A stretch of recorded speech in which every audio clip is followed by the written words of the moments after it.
News first channel ವೀಕ್ಷಕರಿಗೆ ಭವಿಷ್ಯ ಈ ದಿನ ಕಾರ್ಯಕ್ರಮಕ್ಕೆ ಸ್ವಾಗತ. ಮೇಷರಾಶಿಯವರು ಬಹಳ ಅಪರೂಪಕ್ಕೆ ಉದಾರ ಸ್ವಭಾವವನ್ನು ತೋರಿಸ್ತಾ ಅಕ್ಕಪಕ್ಕದ ಜನರೆಲ್ಲರಿಗೂ ಕೂಡ ಒಂದು ರೀತಿಯ ಆಶ್ಚರ್ಯವನ್ನುಂಟು ಮಾಡ್ತೀರಿ. ಅವರೆಲ್ಲ ಬಹಳ ಆಶ್ಚರ್ಯವಾಗಿ ನಿಮ್ಮ ನಡೆ ನುಡಿ ಇತ್ಯಾದಿಗಳನ್ನು ಗಮನಿಸ್ತಾರೆ ಅನ್ನುವಂಥದ್ದಾಗತ್ತೆ. ಪ್ರಮುಖವಾದಂತಹ ವ್ಯಕ್ತಿಗಳ ಜೊತೆಯಲ್ಲಿ ನಿಮ್ಮ ಸಂಪರ್ಕ ಇರುವಂಥದ್ದು, ಅಂದರೆ ಸಮಾಜದಲ್ಲಿ ಯಾರು ಗಣ್ಯ ವ್ಯಕ್ತಿಗಳು ಅಥವಾ ಹೆಸರನ್ನು ಮಾಡಿದಂತಹ ವ್ಯಕ್ತಿಗಳಿರ್ತಾರೆ, ಅವರು ನಿಮ್ಮ ಸಂಪರ್ಕಕ್ಕೆ ಸಿಗ್ತಾರೆ. ನಿಮ್ಮ ಒಡನಾಟವನ್ನು ಅಥವಾ ಅವರ ಒಡನಾಟವನ್ನು ನೀವು ಹೊಂದುತ್ತೀರಿ ಅಂತಕ್ಕಂಥದ್ದು ಮುಖ್ಯವಾಗುತ್ತೆ. ವಿದ್ಯಾರ್ಥಿಗಳು ತಮ್ಮ ತಮ್ಮ ಸಹಪಾಠಿಗಳು ಮತ್ತು ಶಿಕ್ಷಕರ ಸಹಾಯವನ್ನು ಪಡ್ಕೊಳ್ತಕ್ಕಂಥದ್ದು ಓದಿನ ವಿಚಾರಕ್ಕೆ. ನಿಮಗೆ ಅಗತ್ಯವಾದಂತಹ ಯಾವ ಲೇಖನ ಸಾಮಗ್ರಿಗಳು ಅಥವಾ ಪಠ್ಯಪುಸ್ತಕಗಳು ಇನ್ಯಾವ ಅವಶ್ಯಕತೆ ಇರತಕ್ಕಂತಹ ಓದಿನ ವಿಚಾರಕ್ಕೆ ಸಂಬಂಧಪಟ್ಟಂತಹ ಅನುಕೂಲ ಸಹಾಯವನ್ನು ನೀವು ಪಡ್ಕೊಳ್ಳುವಂಥದ್ದಾಗತ್ತೆ. ಪ್ರೇಮಿಗಳಿಗೆ ಶುಭ ದಿನ ಆದರೂ ಕೂಡ ಸಮಸ್ಯೆಯನ್ನು ಮಾಡ್ಕೊಳ್ತೀರಿ. ಎಲ್ಲ ಚೆನ್ನಾಗಿದೆ ಅಂತ ಹೇಳಿ ಹದ್ದು ಮೀರಿ ನಡ್ಕೊಂಡಾಗ ಅದು ನಿಮಗೆ ವಿರುದ್ಧವಾದಂತಹ ಫಲವನ್ನು ಕೊಡುವಂಥದ್ದಾಗತ್ತೆ. ಇಂದಿನ ದಿನಮಾನಕ್ಕನುಗುಣವಾಗಿ ಹಿರಿಯರನ್ನು ನೀವು ಒಪ್ಪುವುದಿಲ್ಲ. ದೊಡ್ಡವರು ಅವರ ಕಾಲದ್ದನ್ನು ಹೇಳ್ತಾರೆ ಅನ್ನುವಂತಹ ರಾಗವನ್ನು ಎಳಿತೀರಿ. ಆದರೆ ಅವರ ವಯಸ್ಸೇನು, ಅವರ ಅನುಭವ ಏನು, ಅದು ಬಹಳ ಮುಖ್ಯವಾಗುತ್ತೆ. ಇವತ್ತಿನ ಕಾಲದ ಮಕ್ಕಳನ್ನು ಹಿರಿಯರೂ ಕೂಡ ಒಪ್ಪೋದಿಲ್ಲ. ನಮ್ಮ ಕಾಲದಲ್ಲಿ ಹೀಗಿರಲಿಲ್ಲ ಅಂತ ಅವರು ಹೇಳಲಿಕ್ಕೆ ಪ್ರಾರಂಭ ಮಾಡ್ತಾರೆ. ಪರಸ್ಪರವಾಗಿ ಈ ವಿಚಾರದಲ್ಲಿ ಹೊಂದಾಣಿಕೆ ಅಂತಕ್ಕಂಥದ್ದು ದೂರ ಇರುತ್ತೆ ಅಂತ ಅರ್ಥ. ಸಾಯಂಕಾಲದ ಹೊತ್ತಿಗೆ ಅನಿರೀಕ್ಷಿತವಾದಂತಹ ಯಾವುದೋ ಒಂದು ಭೇಟಿ ಅಥವಾ ಇನ್ಯಾರಿಂದಲೋ ಒಂದು ಶುಭ ಸಮಾಚಾರ ನಿಮಗೆ ಸಂತೋಷವನ್ನು ಉಂಟು ಮಾಡ್ತಕ್ಕಂಥದ್ದಾಗತ್ತೆ. ಇಂದ್ರಾಕ್ಷಿ ದೇವಿಯನ್ನು ಪ್ರಾರ್ಥನೆ ಮಾಡಿ ಶುಭವಾಗಿ.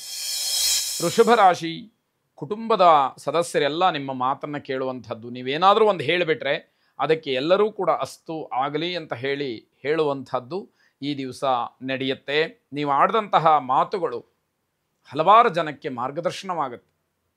ಹಾಗಾಗಿ ನಿಮ್ಮ ಮಾತಿಗೆ ವಿಶೇಷವಾದಂತಹ ಬೆಲೆ ಮನೆಯಲ್ಲಿ, ಕೆಲಸದ ಸ್ಥಳದಲ್ಲಿ, ಎಲ್ಲ ಕಡೆಯಲ್ಲೂ ಕೂಡ ಸಿಕ್ಕುವಂಥದ್ದಾಗತ್ತೆ. ಆಂತರಿಕವಾದಂತಹ ಶತ್ರುಗಳು ನಿಮಗೆ ಅವಮಾನ ಮಾಡೋದಕ್ಕೆ ನೋಡ್ತಾ ಇರ್ತಾರೆ. ಮನೆಯವರೇ, ನೆಂಟರೇ, ಅವರೇ ನಿಮಗೆ ಅವಮಾನ ಮಾಡೋದಕ್ಕೆ ನೋಡ್ತಾ ಇರ್ತಾರೆ. ನಿಮ್ಮ ಅಭ್ಯುದಯವನ್ನು, ನಿಮ್ಮ ಒಳಿತನ್ನು ಯಾರು ಸಹಿಸುವುದಿಲ್ಲ. ಅಂಥವರು ನಿಮಗೆ ತೊಂದರೆ ಮಾಡಬೇಕು, ನಿಮಗೆ ಅವಮಾನ ಮಾಡಬೇಕು ಅಂತ ಹೇಳಿ ಕಾಯ್ತಾ ಇರ್ತಾರೆ. ಇವತ್ತಿನ ದಿವಸ ಅದನ್ನು ಉಪಯೋಗ ಮಾಡಿಕೊಳ್ಳೋದಕ್ಕೆ ಅವರ ಪ್ರಯತ್ನ ತುಂಬ ಹೆಚ್ಚಿನದಾಗಿ ನಡೀತಾ ಇರುತ್ತೆ. ನೀವು ಎಷ್ಟೇ ಪ್ರಯತ್ನ ಮಾಡಿದರೂ ಕೂಡ ಶತ್ರುಗಳನ್ನು ಕಡಿಮೆ ಮಾಡ್ಕೊಳ್ಳೋದಕ್ಕೆ ಆಗ್ತಾ ಇಲ್ಲ.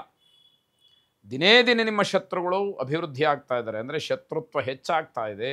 ಹಲವಾರು ಜನ ನಿಮಗೆ ವಿರೋಧಿಗಳಾಗಿ ಪರಿಣಮಿಸ್ತಾ ಇದ್ದಾರೆ ಅಂತಕ್ಕಂಥದ್ದು.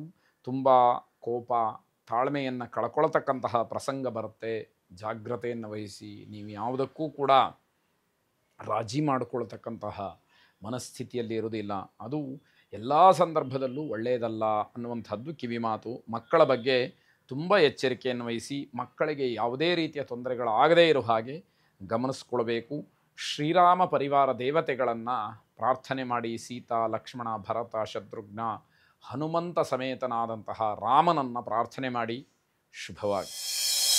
ಮಿಥುನ ರಾಶಿ, ಪ್ರೇಮಿಗಳಿಗೆ ಬಹಳ ಶುಭವಾದಂತಹ ದಿವಸ. ಯಾರು ವಿಶೇಷವಾದಂತಹ ವಿಶಿಷ್ಟವಾದಂತಹ ಪ್ರತಿಭೆಯನ್ನು ಹೊಂದಿರ್ತೀರೋ ಅದನ್ನು ತೋರ್ಪಡಿಸೋದಕ್ಕೆ, ಪ್ರದರ್ಶನ ಮಾಡಲಿಕ್ಕೆ ಉತ್ತಮವಾದಂತಹ ದಿವಸ, ಉತ್ತಮವಾದಂತಹ ಒಂದು ಸಂದರ್ಭ ನಿಮಗೆ ಸಿಕ್ಕುವಂಥದ್ದಾಗುತ್ತೆ. ಮನೆಯಲ್ಲಿ ಮದುವೆ ವಿಚಾರ ಮುನ್ನೆಲೆಗೆ ಬರುವಂಥದ್ದು ಶುಭವನ್ನು ಕೊಡುವಂತಹದ್ದಾಗತ್ತೆ. ಇಷ್ಟು ದಿವಸ ಯಾವುದಕ್ಕೋಸ್ಕರವಾಗಿ ಪ್ರಯತ್ನವನ್ನು ನಡೆಸ್ತಾ ಇದ್ದರೂ ಅದು ಸಫಲತೆಯನ್ನು ಕೊಡುವಂಥದ್ದಾಗತ್ತೆ. ಬೇರೆ ಬೇರೆ ವಿಚಾರದಲ್ಲಿ ಮನೆಯವರನ್ನೆಲ್ಲ ನಿಷ್ಠೂರ ಮಾಡಿಕೊಳ್ಳುವಂತಹ ಸಾಧ್ಯತೆ ಹೆಚ್ಚಾಗಿರುತ್ತೆ. ವ್ಯಾವಹಾರಿಕವಾಗಿ ಅಥವಾ ಇನ್ಯಾವುದೋ ಕೆಲಸದ ವಿಚಾರವಾಗಿ, ಹಣದ ವಿಚಾರವಾಗಿ, ಇವೆಲ್ಲ ಮನೆಯಲ್ಲಿ ಒಬ್ಬರಿಗೊಬ್ಬರು ಮಾತುಕತೆ ಬೆಳೆದು ವೈಮನಸ್ಯವನ್ನು, ನಿಷ್ಠುರವನ್ನು ಮಾಡ್ಕೊಳ್ತಕ್ಕಂಥದ್ದಾಗತ್ತೆ. ಸಮಸ್ಯೆಯನ್ನು ಬಗೆಹರಿಸೋದ್ರಲ್ಲಿ ನೀವು ಯಶಸ್ವಿಗಳಾಗ್ತೀರಿ. ನಿಮ್ಮ ಮಾತಿಗೆ ಬೆಲೆ ಇರುತ್ತೆ. ನೀವು ಹೇಳಿದ ಹಾಗೆ ಅದು ತೀರ್ಮಾನ ಆಗುವಂಥದ್ದಾಗತ್ತೆ. ಆದರೆ ಮನೆಯಲ್ಲಿ ನಿಮ್ಮ ಮಾತಿಗೂ ಕೂಡ ಬೇಸರ ವ್ಯಕ್ತವಾಗುತ್ತೆ. ನೀವು ಸಮಸ್ಯೆಯನ್ನು ಬಗೆಹರಿಸ್ತೀರಿ, ಎಲ್ಲರನ್ನೂ ಕೂಡ ಸಮಾಧಾನ ಮಾಡ್ತೀರಿ. ಕೆಲವರು ನಿಮ್ಮ ಮಾತಿನ ಬಗ್ಗೆನೂ ಕೂಡ ಬೇಸರವನ್ನು ವ್ಯಕ್ತಪಡಿಸ್ತಾರೆ ಎನ್ನುವಂಥದ್ದು. ವೈಶ್ರವಣನ ಉಪಾಸನೆಯನ್ನು ಮಾಡಿ, ಪ್ರಾರ್ಥನೆಯನ್ನು ಮಾಡಿ ಶುಭವಾಗಿ. ಕರ್ಕಾಟಕ ರಾಶಿ, ಬಿಚ್ಚು ಮನಸ್ಸಿನಿಂದ ಮಾತಾಡಬೇಕು, ಆಗ ಮಾತ್ರ ಸಮಸ್ಯೆಗಳು ಬಗೆಹರಿಯುವಂಥದ್ದು. ಮನಸ್ಸಿನ ಒಳಗಡೆ ಒಂದಿಟ್ಟುಕೊಳ್ಳೋದು, ಹೊರಗಡೆ ಇನ್ನೊಂದು ವಿಚಾರವನ್ನು ಚರ್ಚೆ ಮಾಡೋದು, ಇದು ಯಾವ ಪ್ರಯೋಜನಕ್ಕೂ ಕೂಡ ಬರದೇ ಇರುವಂಥದ್ದಾಗತ್ತೆ. ರಾತ್ರಿಯ ಹೊತ್ತಿಗೆ ಮನೆಯಲ್ಲಿ ಜಗಳ ಆಗುವಂತಹ ಸಾಧ್ಯತೆ ಇದೆ. ಇಡೀ ದಿನ ಕೆಲಸದ ನಿಮಿತ್ತವೋ ವ್ಯವಹಾರದ ನಿಮಿತ್ತವೋ ಕಷ್ಟಪಟ್ಟಿರ್ತೀರಿ. ಮನೆಗೆ ಬಂದ ತಕ್ಷಣ ಇಲ್ಲಸಲ್ಲದ ವಿಚಾರಗಳು ಆರಂಭವಾಗುತ್ತೆ, ಜಗಳಕ್ಕೆ ಅದು ಕಾರಣವಾಗುತ್ತೆ ಎನ್ನುವಂಥದ್ದು. ಆರೋಗ್ಯದ ಬಗ್ಗೆ ಸರಿಯಾದಂತಹ ಮಾಹಿತಿ ಇಲ್ಲದೆ, ಮಾಹಿತಿಯ ಕೊರತೆಯಿಂದಾಗಿ ತೊಂದರೆಯನ್ನು ಅನುಭವಿಸ್ತೀರಿ ಎನ್ನುವಂಥದ್ದು. ಆಹಾರ, ಔಷಧೋಪಚಾರ ಇವೆರಡೂ ಕೂಡ ವ್ಯತ್ಯಾಸ ಆಗಿ ಆತಂಕವನ್ನು ಪಡಬೇಕಾಗತ್ತೆ. ನೀವು ಆತಂಕ ಪಡೋದಲ್ಲದೆ ಇಡೀ ಮನೆಯವರೆಲ್ಲ ಆ ವಿಚಾರವಾಗಿ ಹೆದರಿಕೆ ಅಥವಾ ಭಯವನ್ನು ಹೊಂದಬೇಕಾದಂಥದ್ದು. ಕಷ್ಟಪಡೋದು ದುಡಿದು ತಿಂತಾರಲ್ಲ, ಅವರಿಗೆ ಈ ದಿವಸ ಒಳ್ಳೆಯದಲ್ಲ. ಅಂದರೆ ನಿಮ್ಮ ಒಂದು ಪ್ರಾಮಾಣಿಕತೆಗೆ ಬೆಲೆ ಇಲ್ಲದೇ ಇರತಕ್ಕಂಥದ್ದು. ಎಷ್ಟು ನೀವು ಸೋತು ಭೂಮಿಯವರೆಗೂ ಕೂಡ ಬಗ್ಗಿ ಕೆಲಸವನ್ನು ಮಾಡಿದರೂ ಕೂಡ ನಿಮಗೆ ಬೆಲೆ ಅಂತಕ್ಕಂಥದ್ದು ಇರುವುದಿಲ್ಲ. ಹಣದ ವಿಚಾರದಲ್ಲಿ ಗೊಂದಲ, ದೋಷ, ನಷ್ಟ ಇವು ಸರ್ವೇ ಸಾಧಾರಣವಾಗಿ ನಿಮ್ಮನ್ನು ಕಾಡುವಂಥದ್ದಾಗತ್ತೆ. ದುರ್ಗಾ ಪ್ರಾರ್ಥನೆಯನ್ನು ಮಾಡಿ, ದುರ್ಗಾರ್ತಿ ಶಮನಿ, ದುರ್ಗಾ ಪದ್ವಿ ನಿವಾರಿಣಿ, ದುರ್ಗಮಚ್ಛೇದಿನಿ, ದುರ್ಗ ಸಾಧಿನಿ, ದುರ್ಗನಾಶಿನಿ ಎಂಬತಕ್ಕಂತಹ ಪ್ರಾರ್ಥನೆ ನಿಮ್ಮದಾಗಿರಲಿ. ಶುಭವಾಗಿ.